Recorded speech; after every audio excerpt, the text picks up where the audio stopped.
మేమందరం మీకోసం ఎదురు చూస్తాను. సారీ, కొంచెం లేట్ అయింది. 10 నిమిషాలు వచ్చేస్తా.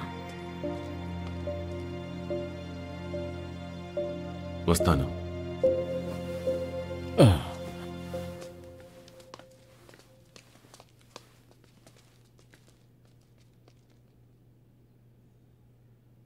అంకిల్ శామ్ మనవడని చెప్తున్నారంటే వయసు ఎంత ఉంటుంది? అతనికి ఒక 30 ఏళ్ళు ఉండొచ్చు. అతని గురించి మాట్లాడినప్పుడు చాలా గర్వపడతాడు. ఏం చేస్తుంటాడు? అన్ని సిటీల్లోనూ ఫార్మాసిటికల్ కంపెనీలు ఉన్నాయి. అక్కడ నుండే మెయిన్ ఆపరేషన్ అంతా జరుగుతుంది. అతనికి ఇప్పుడు మ్యాంగ్లూర్ పోర్ట్ యాక్సెస్ కావాలి. నాకు తెలిసి అందరికీ ప్రయోజనం ఉన్నట్టుగానే ఉంది. నేను అతను కలుస్తానని చెప్పు. నేను ready. Doctor Sana Mohammed, medical researcher, ప్రకృతిని ఇష్టపడుతుంది. కొన్ని సంవత్సరాల క్రితం ఒక హాస్పిటల్లో ప్రారంభమైన స్నేహం ప్రేమగా మారింది. తను కోరుకున్నట్లుగానే ఈరోజే తన పెళ్లి.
లిల్లీ, నువ్వేం చేసావు అర్థం అవుతుందా? వాళ్ళు హాస్పిటల్ నుండి బయటకు రావడానికి 4 రోజులు పడుతుంది. నువ్వు వాళ్ళని అసలు ఏం చేసావు? You want more money? ఇది డబ్బుకు సంబంధించిన విషయం కాదు. ఇక మీదట నా వల్ల కాదు. ఇక ఆపేద్దాం. హే, చిల్ చిల్ చిల్. అది నువ్వు డిసైడ్ చేయకూడదు. నన్ను కాదని నువ్వెక్కడికి వెళ్ళగలవు? I think it's high time we met. మళ్ళీ కలుసుకుందాం.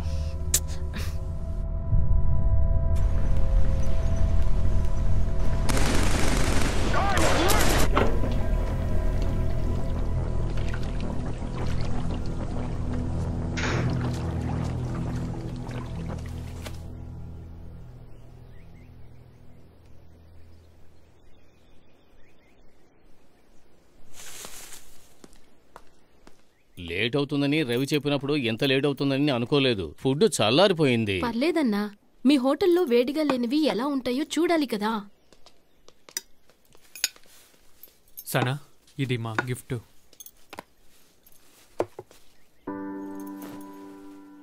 Welcome to the gang. గ్యాంగ్లో కొత్త అడ్మిషన్ ఇచ్చేది ఇలాగేనా?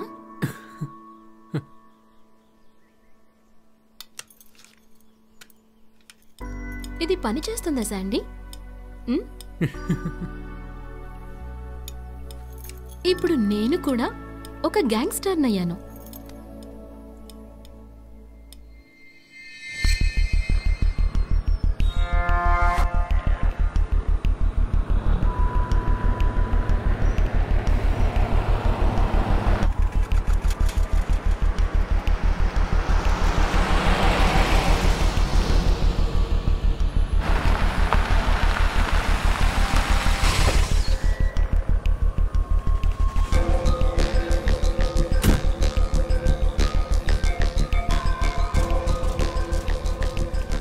వీళ్లే Vidura hitmen, encounter specialist. Sourav Gaikwad right side ఉన్నాడు, టోనీ వర్గీస్ లెఫ్ట్ సైడ్. అమాయకుల్ని చంపడం ఒక ప్రాక్టీస్గా అనుకునేవాళ్ళు.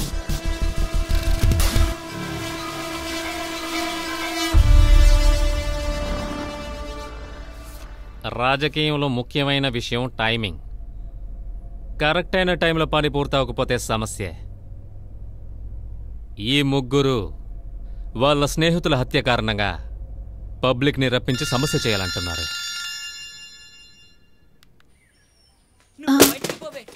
నాకు నాన్నే కావాలి.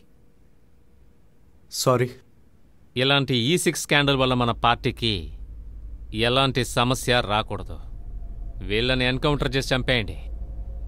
ఈ ముగ్గురు సీఎంని హత్య చేయడానికి ప్రయత్నించారని అన్ని ఎవిడెన్స్ని క్రియేట్ చేయండి. నువ్వు ఇక్కడి నుంచి వెళ్ళకపోతే ఇవన్నీ విరక్కొట్టేస్తాను. కాబోతున్న ప్రధానమంత్రి ప్రాణానికి ఆపద ఉందని తెలిస్తే ప్రజలందరి సింపతి ఓట్లు ఖచ్చితంగా దక్కుతాయి.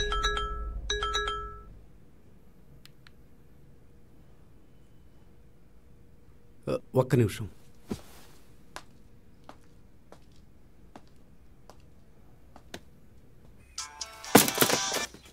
హలో. చెప్పు. పిల్లాడు బాగా అల్లరి చేస్తున్నాడు, కొంచెం మీరు చెప్తారా? ఫోన్ వాడికి. బాబు, నాన్నగారు. నాన్న, ముందు తనని ఇంట్లో నుంచి బయటికి వెళ్ళిపోమను. తప్పు, అలా మాట్లాడకూడదు. అమ్మా అని పిలవాలి. పిలవను. మీరు ఇక్కడికి రాకపోతే ఈ టీవీని కూడా విరక్కొట్టేస్తాను. అనవసరంగా అలా ఏం చేయకు. నువ్వు ముందు అమ్మకి సారీ చెప్పు. కాదు, తను నా అమ్మ కాదు. అలా మాట్లాడకూడదు. నువ్వు మంచి అబ్బాయి కదా. కాదు కాదు కాదు.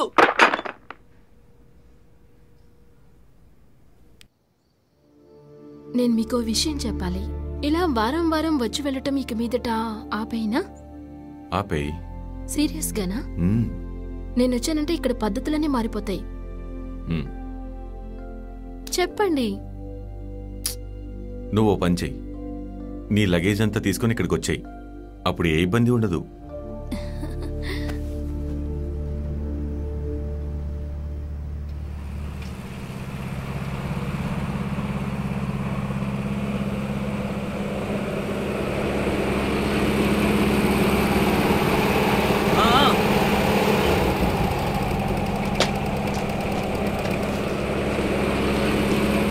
నువ్వేంటిక్కడ? నువ్వు ఇక్కడికి ఎలా వచ్చావు? నేను బాయ్ని కలవాలి. అక్బర్ బాయ్నా? నిన్ను దగ్గరికి రానివ్వకూడదని చెప్పారు. అది ఆ రోజు కదా. మైకులు ఉత్తినే గొడవ పడకు. నువ్వు వెంటనే ఇక్కడి నుంచి బయలుదేరు. నేను ఆయన ఎలాగైనా కలవాలి. అదిగో వస్తున్నారు. కలవాలన్నావుగా, వెళ్ళి కలు. త్వరగా వెళ్ళు.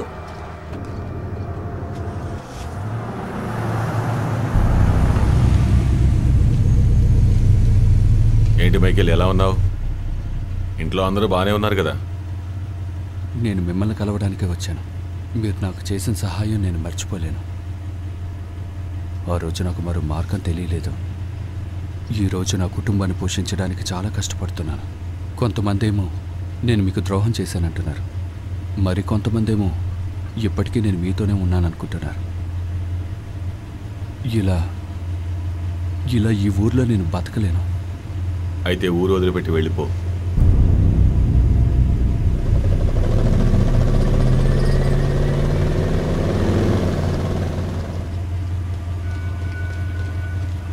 ఇక మీదట వాడిని ఇక్కడ చూశానంటే నీ పని అయిపోయినట్టే. బాయ్, నేను ఇతంతో ముందే చెప్పిన ఇక్కడ నిలబడద్దని. అనవసరంగా మీ చేత తిండి తినిపించడానికే ఉన్నాడేమో. చెప్పిన అర్థం చేసుకోడు ఎదవా.